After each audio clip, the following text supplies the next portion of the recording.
তোর এত বড় সাহস! আমি তোকে বলে গেছিলাম যে ওই বেল গাছ থেকে তুই কোনোদিন নামবি না। তুই কিনা আমার কথার অবাধ্য হয়েছিস। মানুষের রক্ত দেখে আমি স্থির থাকতে পারিনি, তাই আমি এই মেয়ের দিকে আশ্রয় নিয়েছি। এই দেহ তোকে ছাড়তে হবে। কোনোদিন ছাড়বো না, কোনোদিন না। তুই যতই বলিস, আমি আর তোর কোনো কথা শুনবো না, শুনবো না।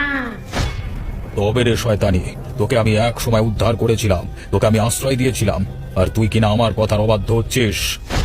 তুই বাঁচতে চাইলে এখান থেকে চলে যা, না হলে তোর ঘাড় মোটকে আমি রক্ত খাবো। তুই এভাবে মানবি না।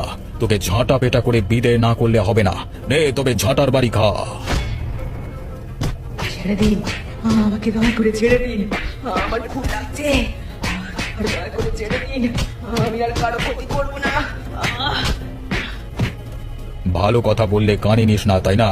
তবে মর, তোকে আর কেউ বাঁচাতে পারবে না। তোকে সারা জীবনের মতো বন্দি করে রাখবো আমি।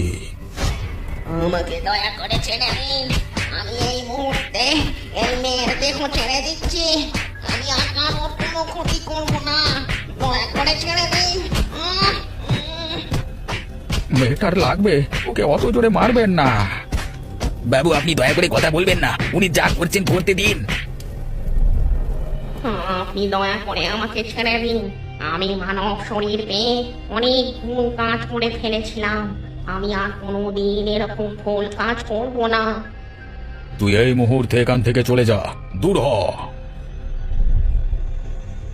সদানন্দ বাবু, আপনার মেয়ে এখন ওই পেতনির হাত থেকে সম্পূর্ণ মুক্ত। ওকে